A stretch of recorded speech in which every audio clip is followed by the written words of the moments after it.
Welcome to the Get Fit Guy's quick and dirty tips to slim down and shape up. My name is Ben Greenfield, and I'm the Get Fit Guy.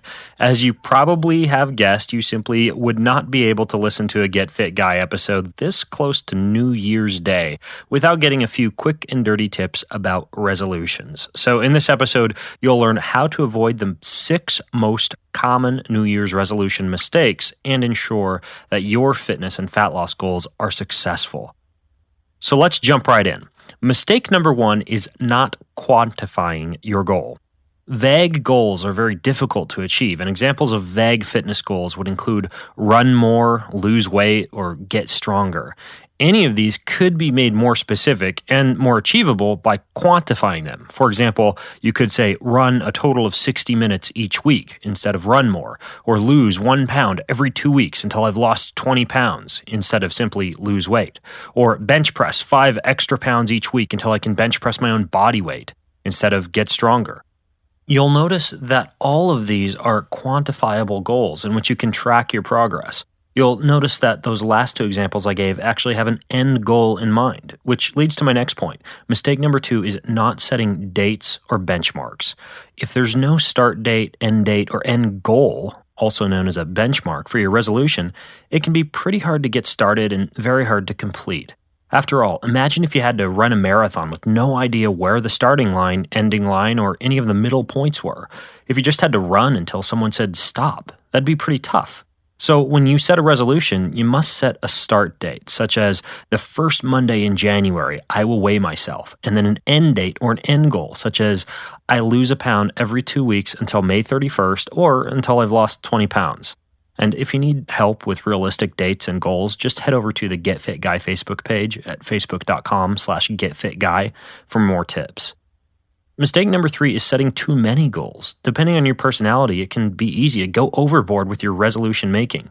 If you wake up on January 1st ready to learn to play a piano concerto, run a marathon, lose 20 pounds, and become a black belt in karate, you're setting yourself up for disappointment. And when you make too many ambitious resolutions, the likelihood of not achieving at least one of them and doing a pretty subpar job at all of them is pretty high.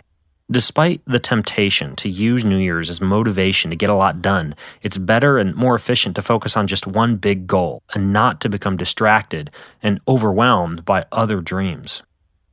Mistake number 4 is not tracking or logging your progress. If you're not tracking or logging, you can easily lose motivation, forget your quantifiable goal, and rationalize any lack of progress.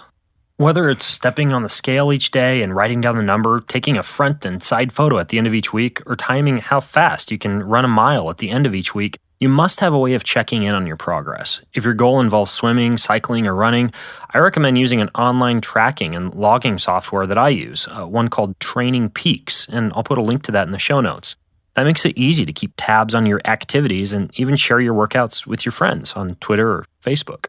Speaking of which, mistake number 5 is not sharing. Don't keep your New Year's resolution to yourself. Tell the world. As you learned in my article, 10 Exercise Motivation Tips, which I'll link to in the show notes, you can increase your accountability, motivation, and potential to stick with your workout goals if you share your progress using Facebook, Twitter, or your own blog. You can also share your actual workouts by getting a workout buddy or even hiring a personal trainer.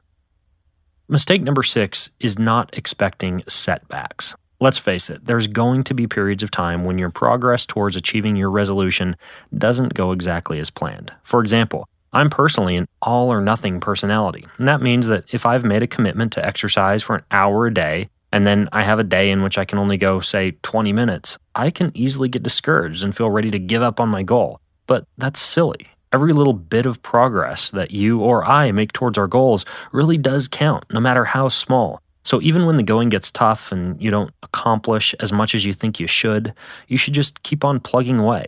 It's all for the greater good. Now, if you have more questions or ideas about making and keeping your New Year's resolutions, you can head over to facebook.com/getfitguy, and we've got a whole community over there, including myself, to help you along. Until next time, this is the Get Fit Guy wishing you happy holidays, happy new year, and what are you waiting for? Go get fit.